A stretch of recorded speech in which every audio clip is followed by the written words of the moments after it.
Hi, everybody. Welcome to my SharkFest presentation analyzing Megalodon files. I hope I'm pronouncing this correctly. I hope you can hear me. My name is Jasper Bongertz, and I'm from Germany, working for a company called G-Data Advanced Analytics, which is a company doing security things. I usually do incident response tasks and stuff like this. And there's also an additional slide about me, I think. This is this one. Hello, I'm Jasper Bongertz. Well, I already said that. And I love to analyze packets. Well, I often say that I read more packets than other people read the newspapers. But that, of course, depends on what I'm currently working on. And since I'm moving into security and incident response and malware analysis, or not malware analysis, but ransomware mitigation stuff more and more, I'm not looking at packets every day anymore, but as often as I can. So this talk has basically a reason, because I was working on a pretty big PCAP assignment, and I will tell you more about it, and I will also tell you about what kind of troubles I ran into and how I tried to get around it, and also how to even work on that many packets and PCAP files. So we have our agenda, which is, first of all, what's Megalodon?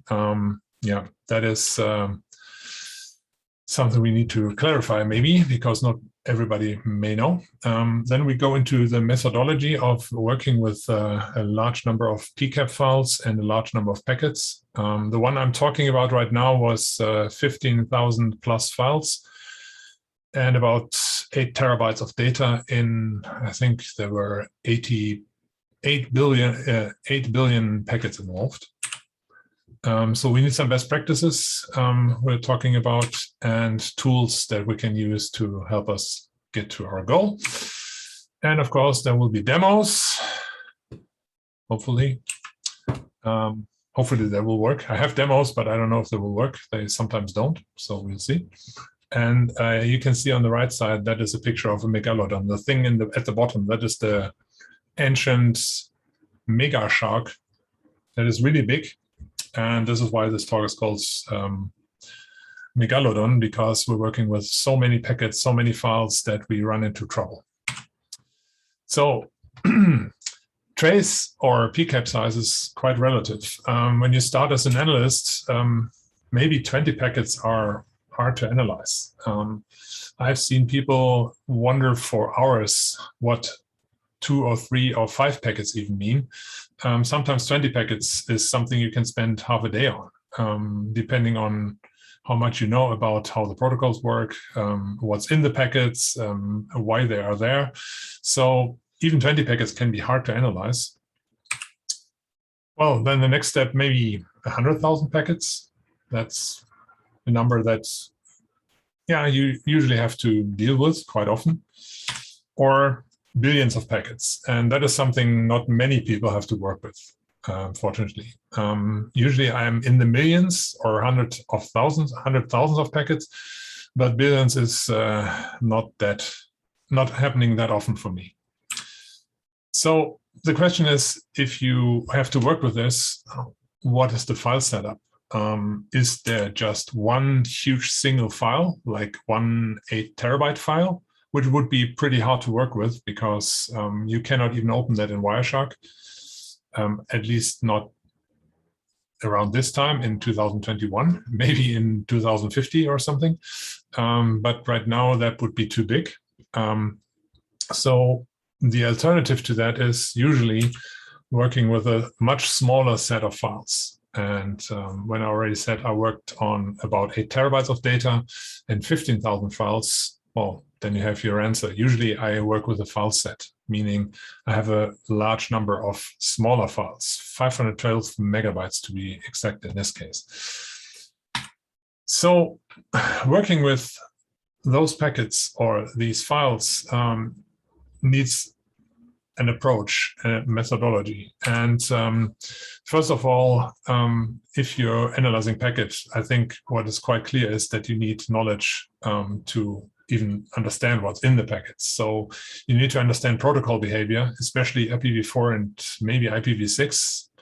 It's not that common yet, but it will pick up more, I think. And then TCP and UDP. And if we're going into the future, which I have left out on this slide, there would also be QUIC and other protocols that are coming up to replace TCP. I think QUIC is the one that we have to worry about, so to speak. You also need to know about application behavior. How does an application work? Is it a transfer that transfers a lot of data in one go? So there's one request and then a ton of data coming back? Or is there an application more like a database where you have a lot of requests and a lot of answers, like a select statement, something coming back, and then you build the next select statement, something's coming back. So you're going back and forth all the time. That is something that is quite different from an application behavior from a download. Because round trip time is much more a problem with going back and forth all the time because it adds up. It doesn't for a download. So knowing how an application works is quite useful. And the third type of application that you usually have to, or that you might come across, are streaming applications, where there's a constant back and forth, but the timing is more relevant for the delta times between the packets, not so much the round trip time. Okay, if you know all this, then you maybe need to know user behavior. Sometimes users complain about things that are not really problems, or they think it's a problem, but if you look at it, you find out it's not. I had one case in Switzerland, I think it was, where somebody was complaining about a printer being slow. And it sounded really dramatic, like this person couldn't work half of the day because of the slow printer. And when we asked him to show us what the problem was, he printed a page from his computer and it came out of the printer like a second later. And we were like, so this is slow? And he was like, yeah, usually for my colleague, it comes out in half a second. And they were like, okay, we're not analyzing this because this makes no sense. So yeah, sometimes users are complaining about things I think you all know, and sometimes it's nothing. And finding that out is something, yeah, that is really useful to know before you start digging into packets and finding out that this guy was complaining about something that's not really relevant. Also, typical network and security devices like firewalls, packet shapers, and packet shapers are the class of devices that had been most annoying in the past. I think we don't see them that much anymore, but it's always good to know how things like firewalls or intrusion detection devices or proxies, all these things that are in the network that are doing something to our packets, it's good to know how they work basically. So experience is key, because if you have experience, you can spot the important stuff faster. It's very often the case that I scroll through a trace file or a pcap just going hundreds of packets in seconds because from experience, I know that the pattern that I'm seeing is not related to my problem. To be able to do that, you need to have looked at a lot of packets, and I have for, I think now almost 18 years, something like this. And if you have seen enough stuff, you can just ignore the not important stuff, of course. But experience is key. Knowing what you can safely ignore and not waste time on. So the problem is, experience is usually gained after you needed it most, which means that all the bad stuff has to happen first, and then you know, oh, this is bad. Well, there's no way around this, unfortunately. You can try to grab a few things and get a bit of experience by watching somebody else fail, or watching somebody else move around an obstacle or solve a problem. But usually it's better if you do it yourself and fail and then get the experience, but it's of course much more painful. So experience versus knowledge, what's the difference between them? If you take a look at this selection of packets here, it's like a TCP connection, since an ACK, fin ACK, TCP keep alive, ACK reset. This looks kind of weird to me. I mean, I know almost right away what the problem is, but for some of you, it may not be that clear. So the thing is, knowledge allows you to understand the meaning of TCP packets. So you know the SYN packet is the first packet in a TCP connection. The SYN-ACK is the second one signaling back to the one sending the SYN that you want to accept the connection. And then there's an ACK completing the so-called three-way handshake. If you know all this, that is knowledge. If you look at this and you think, this doesn't look right, that is sort of experience. And going further, experience also will tell you if this is something worth mentioning in a report. So seeing like a SYN-ACK fin would be something less experienced analyst would probably put into a report like, hey, you have a funny connection here that is finished before it's even really started. But the experienced analyst will take a look at the packet order and then find out that there's probably some capture problem or something else that just switched the ACK and the fin. So packet 3 and 4 are just out of order, probably through the capture mechanism or something else. So unless you know that it has been captured with really precise capture cards, this is probably something where you would leave it out of a report because it's just like, hey, okay, I have an out-of-order arrival of packets caused by the way I captured this. So here's important to know how the capture was made. That should always be something to consider when you're looking at the packets. If you captured something on a tap, a network tap, full duplex tap, for example, with a FPGA-based capture card, then this is a problem. If you do the same thing on two cards with a span port and syncing the packets in a PC, this is pretty inaccurate, and that would cause something like this. So if you know that the setup is one way or the other, that is helpful in understanding what is going on here. So the path to experience, when there's no or little experience available, it can still tackle traces using knowledge. Knowledge is helpful, and knowledge is something that you can read books for example, or watch YouTube videos. Chris Greer's YouTube videos, for example, are trying to do that and giving you knowledge and a little bit of experience. SharkFest is doing the same thing. We all here are trying to present something to you that helps you spot problems faster or get a little experience by remembering in the future that this guy at SharkFest, he talked about something similar like this, so maybe it is the same problem. So using knowledge is a good way. So documentation on protocols, applications, RFCs, for example, many of us do read them, but we don't like them that much. I mean, they're pretty dry and hard to read sometimes, but they're the specifications of how our protocols work. So that helps. I even sometimes read Wireshark source code to understand what is being displayed to me, and sometimes finding a problem with that. So the other thing that you need to do is, before you start analyzing, gather information about the IPs, the users, the ports involved. It's really hard to work on traces where you don't have information about what you're looking for. So if somebody gives you like a terabyte of pcaps and says, hey, find any kind of problem in there, that is a problem, because it's too much to know what you're even looking for. But if somebody gives you a huge amount of packets or pcap files and tells you, hey, on that day between that time and that time, this user with that IP had a problem with this protocol, then you can try to isolate those packets and just look at them, not everything. Because very often way too much packets are captured, and the only ones that you need are not filtered for you yet. You have to do that yourself. So gathering information is always a critical task. It's not easy to ask people for information, because sometimes they don't even know, or they don't want to talk about it, or they're annoyed because, I don't know, they don't like being asked questions. But it's always helpful to have more information than less. So also get a detailed problem description with exact time info. Once again, I already talked about this. It helps if somebody tells you what the problem is. Otherwise, you're looking at it like, I need to find problems in here, but I don't even know what I'm looking for. I've done that a couple of times, and you can do that if you have enough experience, because then you're just going through the packets and spotting things by, this looks odd.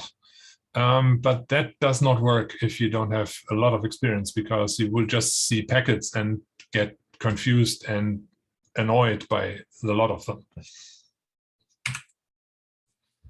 So the path to experience is, for all of us, we're all learning on the fly, to be honest. I think nobody learned everything that he knows now beforehand and then applied it. We are all learning on the fly, and very often we also draw wrong conclusions. This happened to me too in the beginning. I had one analysis report that I turned in that was, in the end, the outcome was correct, but my path was completely wrong. I was really lucky that it worked, but that was just sheer luck. I mean, it could have gone the wrong way, and the customer would have been angry with me. Yeah, but that's how you learn, on the fly. The one important thing is to avoid confirmation bias. That is true for any kind of analysis that you're doing, not just packet analysis, but any kind. What we always try automatically is we create a theory, what we think the problem is, and then we try to prove it. And that is often leading to basically trying to make the facts fit the expectations. And very often that leads into disaster, because it may not be the right idea that you had.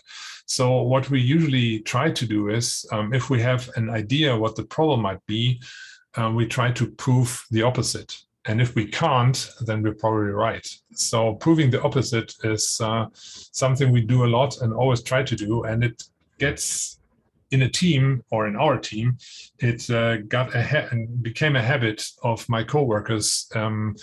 If any of us had a problem that he analyzed and he found something, or she, he would or she would say, hey, I got it. And the others would immediately say, no, we don't believe you. Prove it to us. And then if you're not able to prove that, then maybe you weren't spot on and didn't find the problem yet. So it's always good to have an idea, of course, but you need to verify that it's really true. And you should do that by trying to prove it wrong, not trying to prove it correct, because then you're bending facts on the way a lot. So double check your findings whenever you're not sure. If you can, ask an experienced analyst for a review. I mean, that's what ask.wireshark.org is for. If you haven't been on the page, this is something that you could. Or also, of course, SharkFest. You can always talk to any of us and show us a problem or something that you're working on when you're stuck. And also, I don't know if you already saw the Packet Doctor session that is going to run tomorrow. If you have interesting pcaps that you're stuck with or that you don't know how to work on, submit them to us and we will work on them tomorrow in the Packet Doctor sessions. Not me this time, I'm not going to be a doctor this time, but we will have other doctors working on them and you can see how they tackle the problem. So if you have any kind of interesting pcap files, let me know and I will make sure they get them and make sure they don't see them before you can see them work on them so that they don't know what's in there. All right, general best practices. Well, TCP sessions are something that we are tracking a lot. Very often we have to work with TCP. In the future, it will be quick, maybe. I don't know, the protocol QUIC. But mostly these days, we're still working on TCP sessions. And this is something that I've shown before in another presentation. The question is, how many chess games can you watch and play simultaneously? Well, can you do one? Hopefully, yes. How about another? I probably would really struggle to play 2 different chess games at the same time. 3, no. 4, 5, no chance. I'm not a chess master, so I can't do this. And keeping all those details in my head and tracking the state of each game and switching between the different games is way too hard for me. I wouldn't be able to do that at all. So the same thing is true for TCP sessions. So if you're looking at a trace file like this, and you see syn, there's so many syns and syn x and whatever, and the IPs are almost all the same, so they're really hard to separate. You should probably try to filter first instead of trying to analyze something on the unfiltered view. So this one here is way too much information from different flows. I mean, there's at least 3, 4, or 5 connections in there. And that's just too much. So filtering and isolating the packets that you want to take a closer look at is really important. And I will show you how to do that later in the demo when we get there. But keep in mind that trying to look at the whole picture is something that is really hard if you're not already, if you haven't already filtered and looked at specific conversations or protocols first. And another best practice is to focus. It's really easy to get lost in all the packets.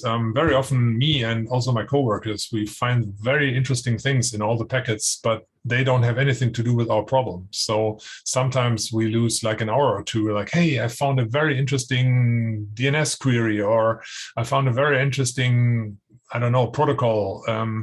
But that had nothing to do with the problem that we should be solving.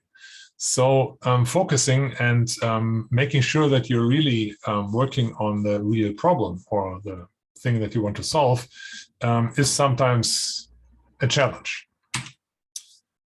Also, never delete the original capture files. Sometimes people seem to want to do this because they have filtered and they don't need the original anymore. No, you should always keep the originals, even if they're big. And believe me, I've worked with a set of 8 terabytes in the last month, and copying them and filtering them and carving them and removing or reducing the size of them with that much bytes on the disk, it means you need to have a multiple terabytes additionally to be able to work them and not delete them. But you should never delete the original capture files, because you must always be able to check your findings in the filtered and carved results against the true capture. So if you finally have something, and sometimes filtering and removing packets from a pcap can be the reason why a symptom shows up, which is why you always need to verify that in the original capture file. For example, if you're tracking TCP connections and you're removing packets for whatever reason, suddenly you could run into a retransmission or packet loss diagnosis, but it's just a packet that you removed by filtering. So in the original package capture, you need to be able to verify what you had in there. And now my greatest enemy, the document everything thing. You need to document everything you're doing, including the problem description, the hosts involved, the protocols involved, anything that you filter on, anything that you write to disk. You should document everything.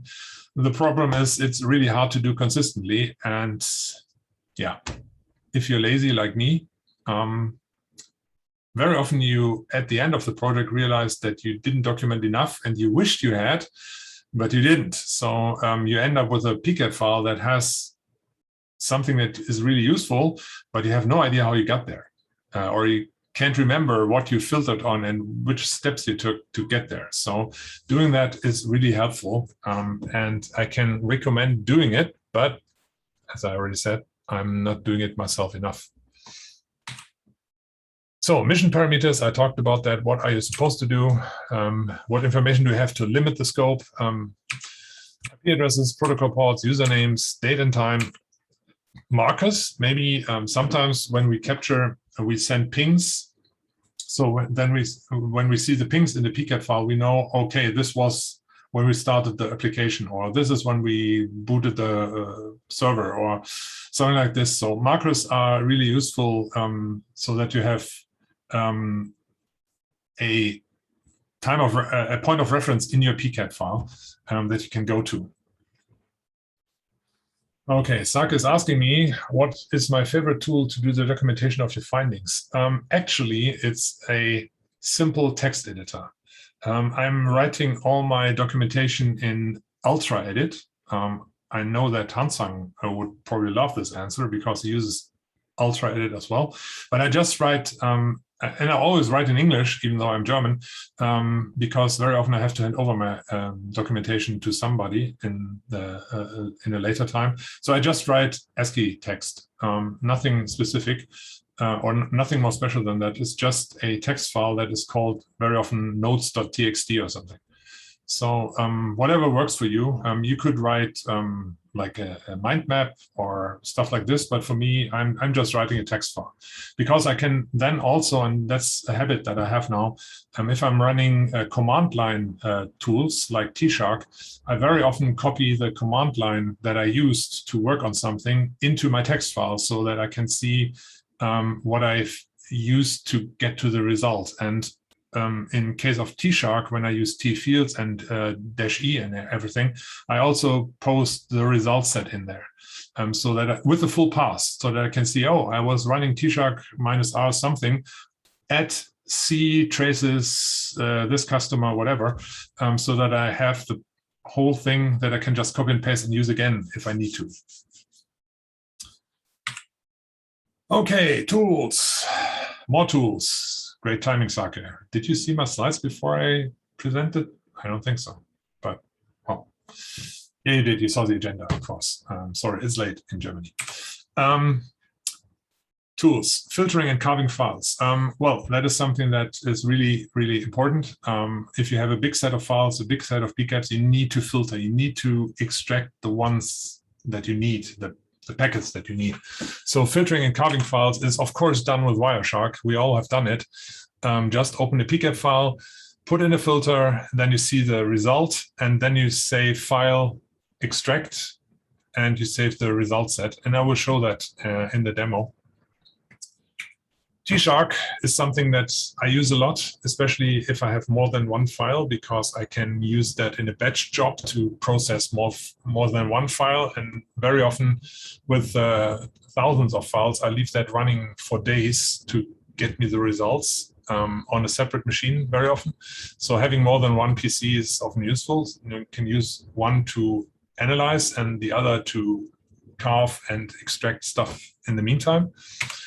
TCP-dump and WinDump. Well, WinDump is not that up to date anymore, but TCP-dump is a good alternative to T-Shark because it's much faster, but it can't filter on all the protocols that T-Shark can with the display filters. But TCP-dump just applies BPF, and that is a lot faster. So if you can use TCP-dump.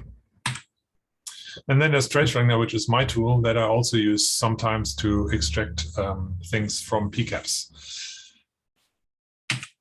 So then we have convert and editing files. Once again, Wireshark, because you can convert files by just opening and saving them again. You can edit them. You could edit them at a previous version, 1.something. There was a edit feature in there, which is not in the latest versions anymore. Maybe we will get it back. I don't know. Then there's EditCap, which is the Swiss Army knife, sort of for basically editing pcap files. You can change times. You can remove bytes from packets, like slicing them and removing like a payload thing. You can convert between formats. EditCap can do a lot of things. Then there's ReorderCap, which is a very specialized tool that is just for reordering out-of-order packets. So if they were captured in the wrong order, ReorderCap is capable of reordering them by absolute timestamp. You need that if you ever see a negative delta time in your pcap, then you should ReorderCap your pcap file first, because that means that your capture somehow messed up the order of packets while recording them, and ReorderCap can fix that for you. And again, TraceWrangler, it can convert and edit files, of course, because that's what it's made for. Merging files, and this is something that we're going to see in the demo too, which can be a bit of a problem. Merging files, oh, I didn't step them, so it's Wireshark, of course. Some of you may have noticed that you can drag and drop multiple pcap files on Wireshark to merge them together. I'm pretty sure Saka knows that. mergecap is the command line tool that you can use to merge pcap files. And then there's Trace Wrangler that can also do the same thing. And I wrote a new tool that is called Fast Merge that I'm going to show. And I'm going to show why I wrote it. It's a early alpha version, I think. It's working well for the purpose that I had, but it's not really multi-purpose right now. And then we have other tools like pcaps and pcaptouch, which are also tools that I wrote. pcapscan is used to create a database of endpoints, conversations, and all the other things in a pcap file, and doing it faster than Trace Wrangler, actually. And then there's pcaptouch, which can set the timestamp of a pcap file to the time of the first or the last packets in the file, so that you can use the file system timestamp to see which pcap file is probably the one that you need to open if you're working on times. Then there's Snorts, Ricata, and Zeek, which are intrusion detection and otherwise security tools. Network Miner, where there's a free edition that is really useful to extract content, like if you need to extract pictures or passwords, emails, DNS queries, all these things. Network Miner is the tool to go. You can just throw pcap in there and it will build a tabbed dialog with all the content that it can find and reassemble. And then there's, of course, Brim by Brim Security, which we'll hear about tomorrow in the keynote, I think. I haven't used Brim much, mostly because it only works with a single file, or at least it did in the past only work on a single file at the same time, just like Wireshark, actually. And that usually doesn't help me because I have so many of files. I need something that can work on a set of files, and Brim, I don't think it can yet.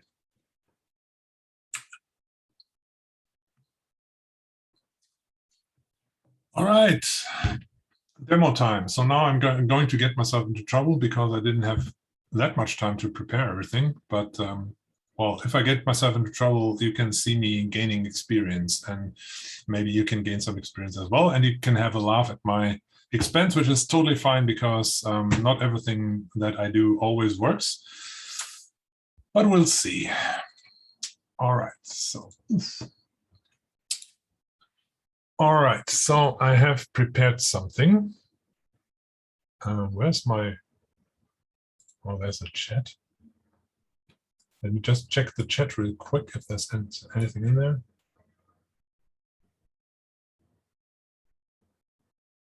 No. Okay, good. Let's see. Where's my shortcut? My shortcut is gone. Is it behind this one? No. Where is it? Okay, I have to go there this way then. Traces, demo. I have two sets of files here. This is the file set that I'm going to show you, and it has 15,172 files in this directory. And well, the problem with this many pcap files is that, well, there's a lot of files and you need to work with them. So let's say you know that at a certain point in time, there's a problem and the user told you, well, at this time, I had a problem. And then you select a file like this one. Let's say there's probably the packets in there that are from that time where the user had a problem. And when I tried this with a set of 15,000 files, let's see what happens. So I have Wireshark. Oh, and it's loading it right away. That is really annoying because that is not what it used to do. Oh, wait. I need to show you that in a different directory because I think I worked with this too much in preparing my presentation. Let me show you on a different folder where I have the same set again, because I expect that kind of problem.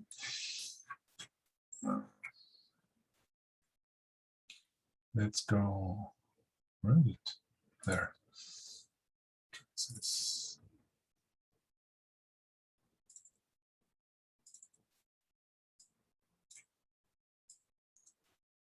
Okay, I have the same set again here. Let's see if it shows the problem that I had.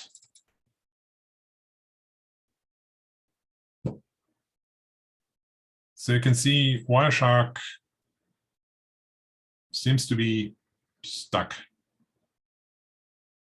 It's not working. It's not doing anything, apparently. It's finding local interfaces, but this can't take this long, actually, because if I start Wireshark just like this, finding local interfaces takes like a couple of seconds, but not that long. So working with this kind of file set here and double-clicking on it, nothing happens. And the reason for that is, and we can check this one out, is that Wireshark does something in the background that is really slowing everything down. And I'm using procmon to show you. Process Manager Process Monitor is a tool by sysinternals, and you can tell that my screen usually is 4K, which is why I have to resize it.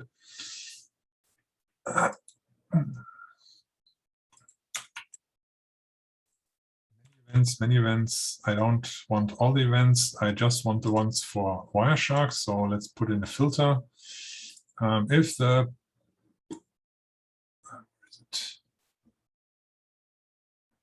process name is Wireshark.exe, I want to see what Wireshark is doing. So I exclude everything else. Now let's double click on this again and see what the process manager is telling us. Okay, this should be enough. Let's take a look. So what Wireshark is doing is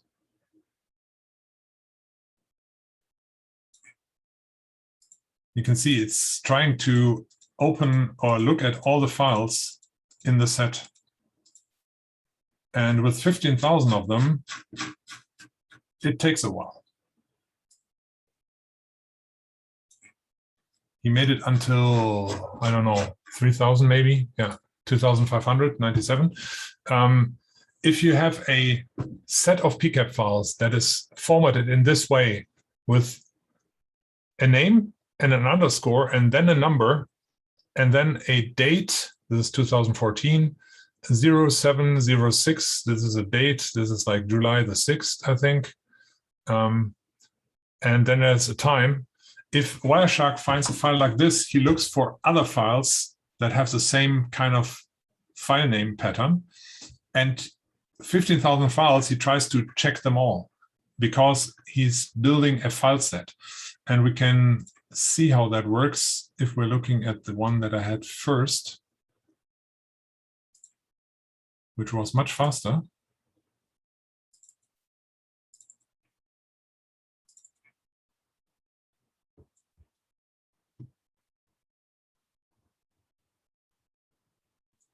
Okay, it's loading it. You don't need that. You can see here there's a file set thing or a file set option in the file open dialog. And here's a list of files. And to be able to provide this list of files, Wireshark needs to know which files belong to the same file set. And scanning the directory for all the names usually is not a problem because you have like 10 files or 20 or 100 or maybe even 1,000, but not 15,000. And 15,000 takes a long time. The one that I showed you that was really slow is on a magnetic drive. And of course, if you have like 8 terabytes of pcaps, having them on an SSD or solid state drive is quite expensive. So very often they end up on a magnetic drive. The other one here that I'm opening just now is on a NVMe SSD, which is much faster, but still it would take like 2 minutes to open the first pcap file. And the reason why it was able to open it this fast was because the Windows operating system has cached the queries that Wireshark made in the past when I tested this for this presentation. And this is why it is much faster than actually having to go through all the files again.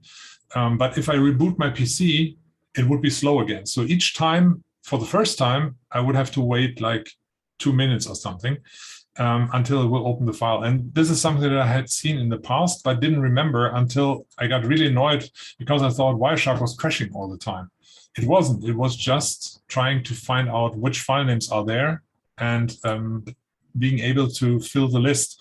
So if you want to work around this, there's actually 2 ways to do this. First of all, and this is something I did first, I copied the files into a new directory, only the ones that I needed. So if I knew I need file number 10, I copy that to an empty directory and then I can open it real fast. But that, of course, is kind of annoying. The other way would be to rename all the files. Just break the pattern so that Wireshark doesn't recognize them anymore. Of course, you lose the integration with the file set dialog. It doesn't work. It doesn't show the file set anymore. But if you just want to open single files from a huge set, just rename them, like to capture 1 to capture 15,000 something, and then it would be really fast. If you want to, we can try this on the other set and see if it works faster. But I will only do that in the at the end if we have time left and I don't know what to do. So just believe me, if you rename them to something that Wireshark doesn't recognize as a file set, it's much faster. So the other thing that we need to do is very often extract information from a pcap file. So if you're having a set like this, for example, you're looking for a problem with DNS, and I'm just choosing DNS for the reason that most people know the DNS protocol and know what it's used for. And very often DNS is very interesting because you can see who's trying to contact what. Another protocol would be ICMP. We could also do ICMP. ICMP is, for many people, is just the ping protocol, which is not what we are using it for in analysis most of the time. For us, ICMP is very important because it tells us what is not working.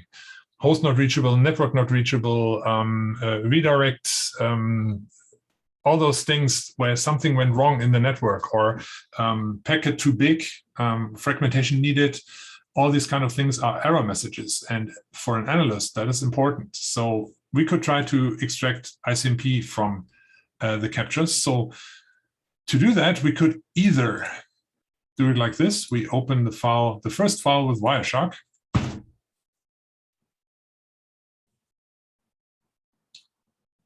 And let me just stop this because we don't need to load it all. Then you filter on ICMP.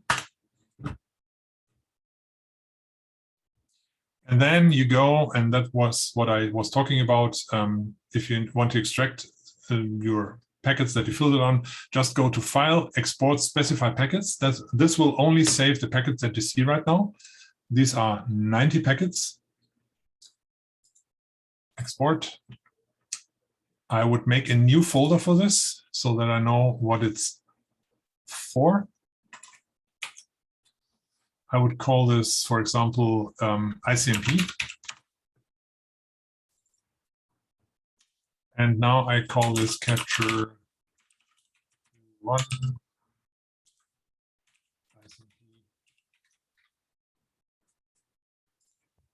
Something like this. And then if I have done this, I open the second one, I open the third one. And by now you probably already know that this is not something I would do because it takes forever. Opening 15,000 trace files to filter on something and then saving the result is, I mean, a waste of time. This is something that you can assign as a task to somebody who you really don't like, but if you have to do it yourself, nobody's going to do this. So what we do usually, instead of using Wireshark for this, is using Tshark. You probably have seen that before. So if I do the dir again, I'm in the wrong. Where's the? ICMP. Oh, SMP directory. Why not? Where am I? C traces demo megaset. C traces demo megaset. Interesting. So there's my extracted one. I could open this one just to check if it's only just ICMP. See how fast it goes when there's not a file set? It's really fast. Okay, that worked. But what we do usually for this is we use tshark -r capture file, and then -y uppercase SMP dash or -v or -w and write it to ICMP capture like this, which means tshark, please read this capture file, filter for ICMP, and write the packets that match into this file.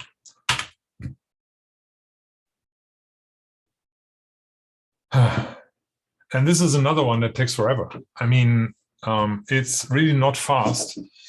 And this is the reason why it's okay, but this is on an SSD. It could be a lot faster probably.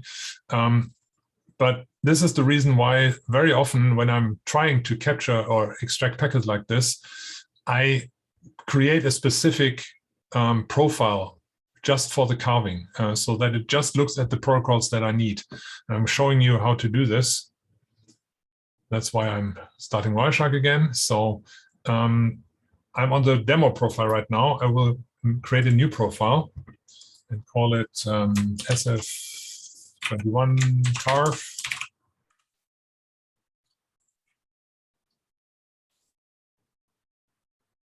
That was not successful. Why not? SF21 carve. Okay. So now to SF21 carve is my profile. And usually all the protocols are being decoded, or at least Wireshark tries to decode all the protocols. So what I do here, I go to, and that was probably too fast, I go to Analyze, Enable Protocols, and then I disable all the protocols, which would not be really useful because if we do this and then open a capture file, like the first one that we had here, it would look really funny. There's not much that you can see because it basically doesn't decode anything. So what we need to do is we need to enable all the protocols that we need. And the first one is, of course, Ethernet. So we need Ethernet. And very often I also add Ethernet over IP because just for the fun of it. Then we need IPv4. It's always interesting what kind of protocols you can find in here. IPv6, no. That was too fast. There are protocols, IPv6. Where are the IPv6 protocols? Here. This one, and also the destination fragment hop by hop routing link local, something like this. And then we will be needing ICMP, of course, and ICMP v6. And that should be enough for carving ICMP, but very often I want to carve protocols on TCP and UDP as well. So I usually add TCP and UDP too. TCP fast open, TCP signature, and UDP.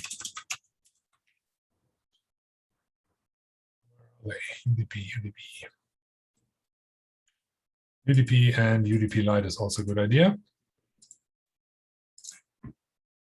So now you can see it does decode. Oh, I have forgotten the most important one in this case, which is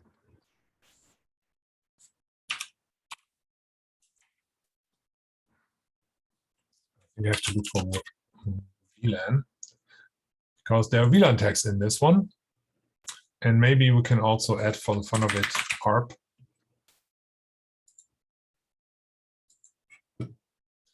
So let's see. Hey, now we have something. This can show us SMP.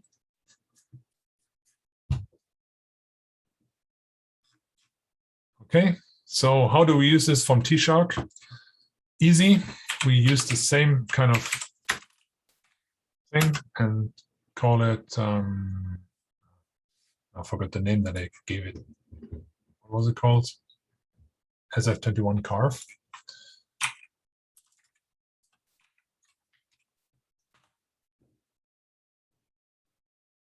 It should be faster. I'm not sure. Yeah, it is faster. I think the other one was quite slower. But also, this is only carving one file, right? So what we do right now is using this in a loop for a variable in all the pcap NV files that we have. Do shark SF21 % a, which means for all the files that you can find in this directory, by this mask, process them, apply the filter,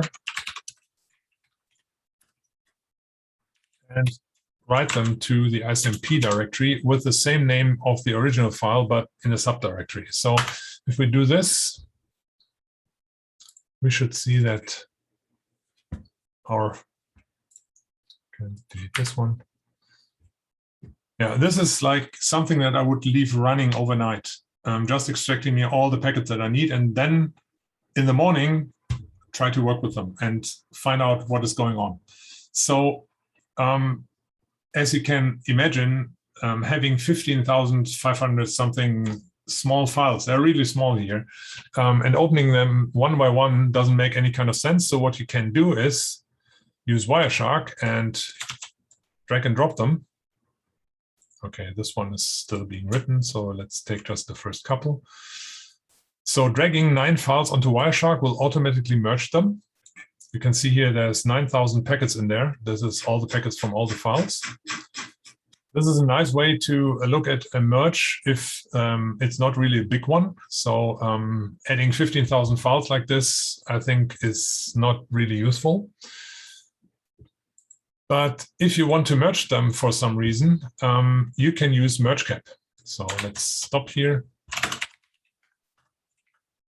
Merge-cap is made for exactly this. You can merge-cap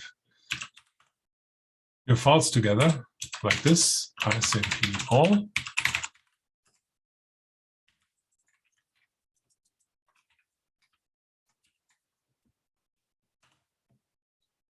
And now I have a merged file. Okay, that is really a nice way to merge pcaps together. But now I will show you the problem that I had. I was extracting DNS from my set, and I have 15,000 files. And now I try to do the same thing. This is DNS, so let's merge them together, 15,000 something files. And trying to do that will end up with the file capture could not be opened, too many open files. MergeCap seems to have a limit on files that it can merge together. So I had a bit of a problem now because I needed to merge them together. I wanted to have one big file that I could cut into smaller segments again, but not this small, like 15,000 files. So that's the reason why I wrote a tool called Fast Merge. Fast Merge works like this. You just give it a path or a file mask or both, and then it will just add them all together. And this will run for quite some time, of course, but it is able to handle the files. And it's writing them to an output file that we can see here somewhere, I think at the bottom, this one. You can see it's still growing. Hey, what's going on? Why is it stopping? Oh, I probably hit something that is bigger. So this is now being merged together. And the only reason I wrote this is because I needed to merge that many files and MergeCap couldn't do it. Tracewanger couldn't do it either, which is kind of annoying, and I didn't have time to fix that bug yet, but that is something that is really useful. And in the end, I found something in the DNS packets that was interesting for me because I was looking at the pcaps from a security point of view. It was a company that asked me to look at their traffic into the internet and see if I can find anything that shows that there's something going on that shouldn't. So what I found was I found a couple of DIN DNS packets, and DIN DNS packets often hint to somebody trying to connect to a home device and doing some remote administration from work, but sometimes these are also used in attacker scenarios. So the question is, as soon as you find something like this, you want to know, hey, okay, I see a DIN DNS query. Did any connection ever occur to that IP address? And finding that out is not that easy if you have 15,000 files and 8 terabytes, but you have a very specific question. Remember, you need to have a question that you want to have answered. My question was, can I find any traffic that is connecting to the IPs that I see in the DNS answer, these DIN DNS queries, of these DIN DNS queries. And I didn't open all the pcap files for this. I could have probably, but I wanted to know, did it happen before, after, or during the query? Has it been contacted at any time? And this was a capture taken over a whole week. So I wanted to know if anywhere in the week this IP address was contacted. And that is something that I solved with a quite different approach than normal. What I did is I created a database of all the connections. That is actually the one that TraceWrangler used. You can see it here. It's called pcapintel.db. That is a SQLite database with all the connections, endpoints, and other info that it found in the pcap file.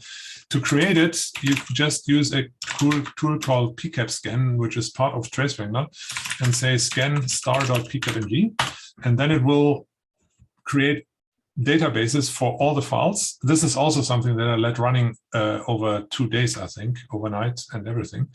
And in the end, I had a database that was, I think, 6 gigabytes in size, something like this. And now I could do something different than usual because I could run a tool that I use for looking at databases, which is called Heidi SQL. And what I do is I add a new database. This is open source, by the way, Heidi SQL or Heidi SQL. SQLite, open a file. It's on C, traces, demo, megaset, this one. Open. How it changed the screen. So here's the database. And now I have IPv4 endpoints here. And what I could do is just write a query saying, I'm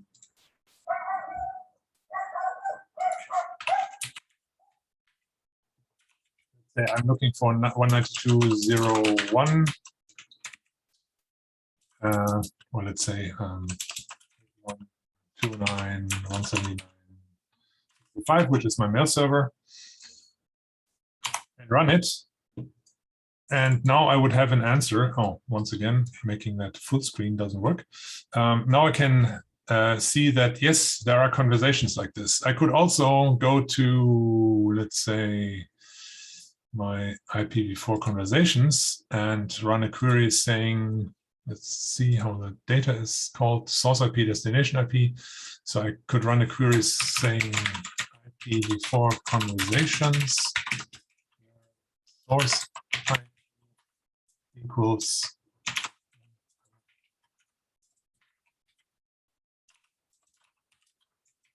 or destination IP equals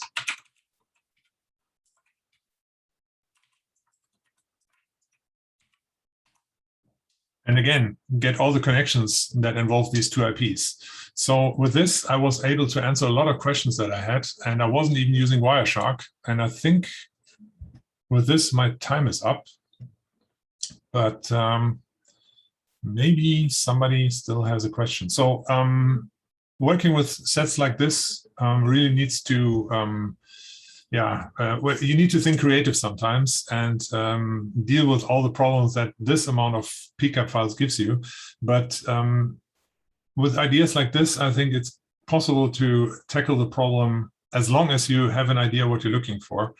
And of course, I ran Suricata against the whole set to see if there was something that I needed to take a look at. And once again, looked into the database to find out if I had a hit, in which file I could find it. You can see here the file ID is basically the same like the PCAP files are. So I knew that, hey, I wanted to look at this because there was a snort or Suricata alert for this one. I just knew I need to open file 40. And that was really quick to get to the point of finding out if this is a problem or not. Okay, so I think I'm through. I hope it was interesting for you. If there's any questions, let me know. And I also will be on the Discord. So I don't see any. Okay. Good question. What tools can generate a file set in the file name format that Wireshark likes? Actually, that is something TraceRunner can do for you. I put that in because I needed that at some point. So if you have, let's say, let's demo Mega DNS. I'm going to rename a couple of them off screen real quick. Let's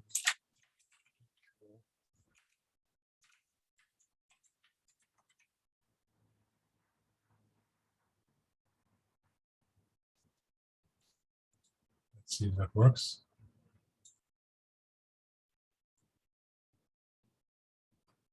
Yeah, pcaps is not yet macOS compatible, but I'm working on it. But I'm saying that every time, and at some point somebody will hit me for it, saying it. So no, unfortunately not. Capture.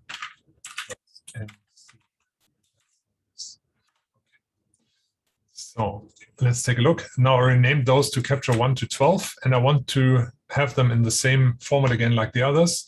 Just add them to TraceWrangler and abort the scan. In tools, you can rename files and just set a kind of pattern. And this one is the standard one that Wireshark uses. So you can just rename them. And now they're in the same pattern again. So yes, TraceWrangler can do it.